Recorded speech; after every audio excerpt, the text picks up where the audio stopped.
প্রধানমন্ত্রীর সভা থেকে ফেরার পথে বিজেপি কর্মীদের গাড়িতে হামলার অভিযোগ। কোচবিহার মারুগঞ্জ এলাকায় আহত বেশ কয়েকজন। ফালাকাটার বিধায়ক দীপক বর্মনের সাথে কার্যত মুখোমুখি তৃণমূল নেতা রাজেশ তন্ত্রী। আবার আপনাদের জানিয়ে রাখি, গতকাল রাতের ঘটনা। প্রধানমন্ত্রীর সভা থেকে ফেরার পথে বিজেপি কর্মীদের গাড়িতে আক্রমণের অভিযোগ তৃণমূলের বিরুদ্ধে। অবশ্য তৃণমূল সেই অভিযোগ সম্পূর্ণভাবে অস্বীকার করেছে। আর এই ঘটনার পরই মারুগঞ্জে কার্যত মুখোমুখি বিজেপির ফালাকাটা বিধায়ক দীপক বর্মন এবং তৃণমূল নেতা রাজেশ তন্ত্রী। কোচবিহারে প্রধানমন্ত্রীর জনসভা সেরে ফেরার পথে আক্রান্ত হতে হয় বিজেপি কর্মী সমর্থকদের গাড়ি। অভিযোগের তীর তৃণমূল কংগ্রেসের দিকে, যদিও তাদের বিরুদ্ধে ওঠা সমস্ত অভিযোগ অস্বীকার করেছে তৃণমূল নেতৃত্ব। ঘটনাকে কেন্দ্র করে রবিবার রাতে উত্তপ্ত হয়ে ওঠে তুফানগঞ্জ মহকুমার মারুগঞ্জ ও দেউচড়াই এলাকা। দফায় দফায় হামলা এবং পথ অবরোধে চরম উত্তেজনা ছড়ায় রবিবার রাতে।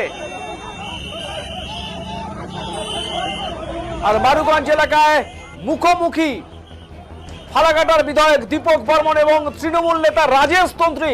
দেখুন সেই ছবি।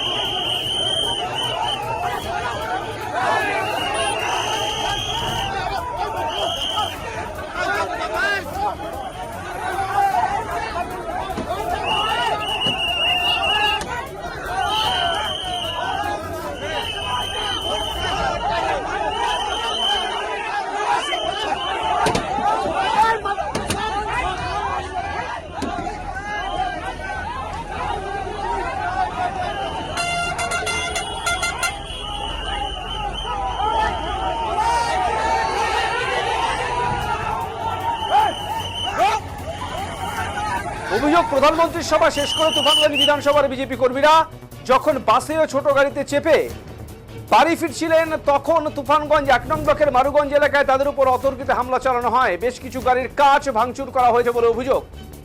খবর পেয়ে দ্রুত ঘটনাস্থলে পৌঁছায় তুফানগঞ্জ থানার পুলিশ এবং কেন্দ্রীয় বাহিনী। তাদের হস্তক্ষেপে আটকে পড়া গাড়িগুলি উদ্ধার করা হয়। মারুগঞ্জের রেশ কাটতে না কাটতেই পুনরায় উত্তপ্ত হয়ে ওঠে দেউচড়াই মোড় টোল গেট সংলগ্ন এলাকা। অভিযোগ, সেখানে বিজেপি কর্মীদের গাড়ি লক্ষ্য করে নতুন করে ঢিল ছোড়া হয়।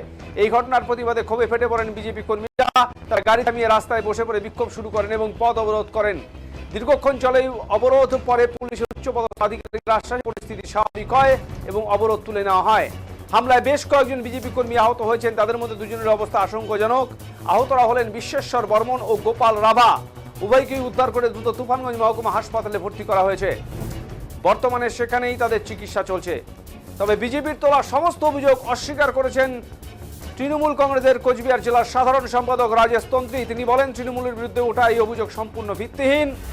এদিন সন্ধ্যায় নির্বাচন কমিশনের অনুমতি নিয়ে মারুগঞ্জ এলাকায় তৃণমূলের একটি শান্তিপূর্ণ মিছিল ছিল।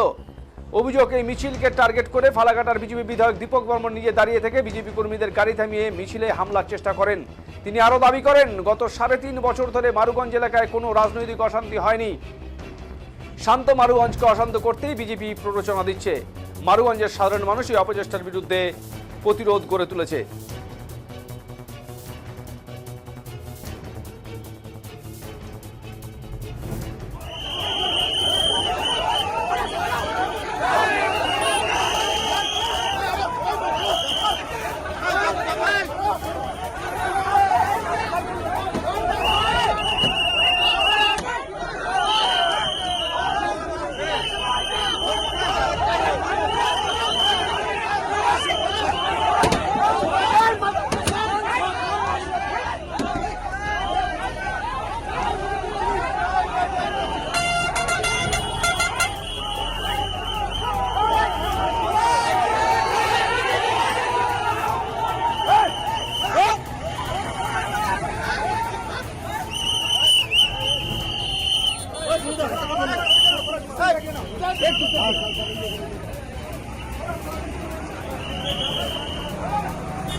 মিটিংয়ে থেকে আসতেছিলাম, মারুগঞ্জে টিএমসিরা একটা মিছিল বের করছে। অল্প কিছু লোক ছিল, রাস্তায় বড় গাড়ি দিয়ে জাম করে দিয়ে আমাদের গাড়ি তো জামের মধ্যে পড়ে গেছে। ওই সময় টিএমসির হারমাদরা এসে আমাদের গাড়িতে হামলা করছে, মারধর করছে আমাদের লোকদের। কতজন ছিলেন গাড়িতে? গাড়িতে ছিলাম 11 জন। আপনারা কোন সভা থেকে ফিরছিলেন? নরেন্দ্র মোদীর সভা থেকে। কারা হামলা চালায়? টিএমসিরা। তারপর পুলিশ ছিল? পুলিশ তো ওখানে ছিল না। আচ্ছা, গাড়ি কি ভাঙা হয়েছে? একটা গাড়ি ভাঙা হয়েছে। এখন কি আপনারা কোথায় আসছেন? এখন আমরা এই বারোকোতালকে আসছি। পার্টি অফিসে এসছেন? হ্যাঁ। সেই সময় কেউ কি উদ্ধার করতে চেষ্টা করেছিল আপনাদের? না কাউকে পাশে পাননি? না, কাউকে পাইনি। আমরা সিলে আল্লাহ করছিলাম, পুলিশ আসে নাই ওখানে। কয়জন আহত হয়েছে? 3 জন। 3 জন আহত হয়েছে। পুলিশে অভিযোগ জানাবেন? জানাতে তো হবে। কি দাবি রাখছেন? ওই মিটিংয়ের লোককে হামলা করলো। ওরা আজকে কি করে ওরা পারমিশন পাইলো টিএমসিরা? এত বড় জনসভা একটা হচ্ছে, প্রধানমন্ত্রী নিয়ে আসছে কুচবিহারে, তার মধ্যে ওরা মিছিল বার করলো মারুগঞ্জে। পুলিশের খামখেয়ালির জন্য কি এটা হলো? অবশ্যই পুলিশের খামখেয়ালির জন্যই তো এটা হয়েছে। আপনার নাম? আমার নাম নিত্যানন্দ বর্মন, বিজেপি কর্মী। বিজেপি কর্মী। আমরা ওই মিটিংয়ে থেকে আসতেছিলাম। আজ সন্ধ্যায় মারুগঞ্জ বাজারে মারুগঞ্জ অঞ্চল তৃণমূল কংগ্রেসের পক্ষ থেকে নির্বাচনী বিধিনিষেধ মেনে অনুমতি নিয়ে নির্বাচন কমিশনকে জানিয়ে তৃণমূল কংগ্রেসের পক্ষ থেকে একটি মিছিল ছিল। সেই মিছিলে হাজার হাজার জনসমাগম হয় এবং সেই মিছিলকে টার্গেট করে বিজেপির ফালাকাটার বিধায়ক দীপক বর্মন নিজে দাঁড়িয়ে থেকে নরেন্দ্র মোদী সভা থেকে যেই গাড়িগুলো দিয়ে আসাম এবং তুফানগঞ্জ 2 নং ব্লকের বিজেপি সমর্থকরা যাচ্ছিল মারুগঞ্জের উপর দিয়ে, সেগুলোকে দাঁড় করায় এবং দাঁড় করিয়ে সেখান থেকে বিজেপি কর্মীদের নামিয়ে তৃণমূলের মিছিলে আক্রমণ করার চেষ্টা করে। সেই পরিস্থিতি দেখে শুধু মারুগঞ্জের তৃণমূল কংগ্রেস কর্মীরা নয়, মারুগঞ্জের আপামর জনগণ প্রতিরোধ গড়ে তোলে এবং এমন অবস্থায় আপনারা ভিডিও দিয়েছি, আপনারা ভিডিও দেখতে পারবেন এবং টোটাল ঘটনাটা আমরা ভিডিওগ্রাফি করি যাতে আমাদের উপর কোনো দোষ দিতে না পারে, বিজেপি উৎসাহ করতে না পারে। দেখবেন বিজেপির বিধায়ক শেষ পর্যন্ত মারুগঞ্জবাসীর প্রতিরোধে লেজ গুটিয়ে পালিয়ে যায়। আমি শুধু এটুকুই বলতে চাই, বিগত 3 বছরে মারুগঞ্জ অঞ্চলে 3টে রাজনৈতিক ঝামেলা পর্যন্ত হয়নি। বিগত 3 বছরে মারুগঞ্জে পলিটিক্যাল ক্লাস, পলিটিক্যাল টাসেল 0।